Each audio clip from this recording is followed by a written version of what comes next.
আগামী 28 এপ্রিল ডুয়ার্সের মেটেলি ব্লকের চালসার WBT GEA হলের ময়দানে জনসংযোগ যাত্রা সভা করবেন অভিষেক বন্দ্যোপাধ্যায়। সোমবার বিকেলবেলায় তার প্রস্তুতি সভা অনুষ্ঠিত হয়ে গেল।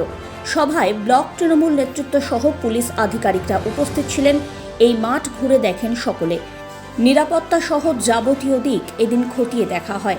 উপস্থিত ছিলেন মালের SDPO রবীন থাপা, মেটেলি থানার IC নীলাম সঞ্জীব কুজুর, তৃণমূলের মেটেলি ব্লক সভাপতি জোসেফ মুন্ডা, মাটিয়ালি পঞ্চায়েত সমিতির সভাপতি বিক্রম রুন্ডা, ব্লক যুব সভানেত্রী স্বপ্না ওরাও সহ অন্যান্যরা। উল্লেখ্য, সোমবার কোচবিহারের মদনমোহন মন্দিরে পুজো দেন অভিষেক বন্দ্যোপাধ্যায়। এই জনসংযোগ যাত্রা নিয়ে উজ্জীবিত তৃণমূল শিবির।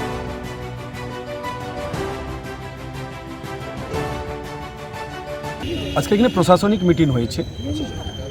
আমাদের সাংসদ তথা অল ইন্ডিয়া সাধারণ সম্পাদক অভিষেক ব্যানার্জি আসছেন 28 তারিখে বেলা 2টার সময়।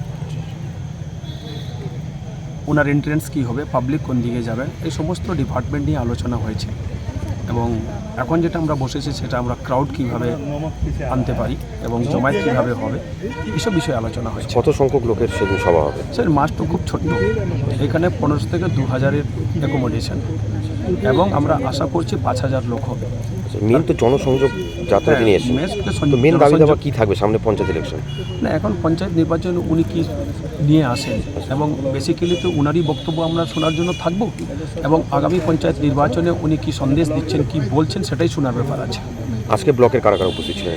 ব্লকের সমস্ত অঞ্চল প্রেসিডেন্ট ছিলেন এবং জেলা ভাইস প্রেসিডেন্ট আছেন, প্রধান আছেন, সভাপতি আছেন এবং এই যুব সভাপতি আছেন, শাখা সংগঠনের সমস্ত সভাপতিগণ আছেন, নেতৃত্বগণ আছেন, সবাই আছেন। কি মনে হচ্ছে সভা কতটা সাকসেসফুল হবে? আর নিশ্চয়ই সাকসেসফুল হবে। এটা তো জোসেফ মুন্ডারও প্রোগ্রাম না এবং মহুয়া গোপেরও প্রোগ্রাম না বা রাজেশ লাকড়ারও প্রোগ্রাম না। এই প্রোগ্রাম হচ্ছে অভিষেক ব্যানার্জি। তো অভিষেক ব্যানার্জিকে সবাই ভালোবাসেন, অল ইন্ডিয়া তৃণমূল কর্মীর সবাই কর্মী, সেই জন্য আশা করছি সবাই আসবেন।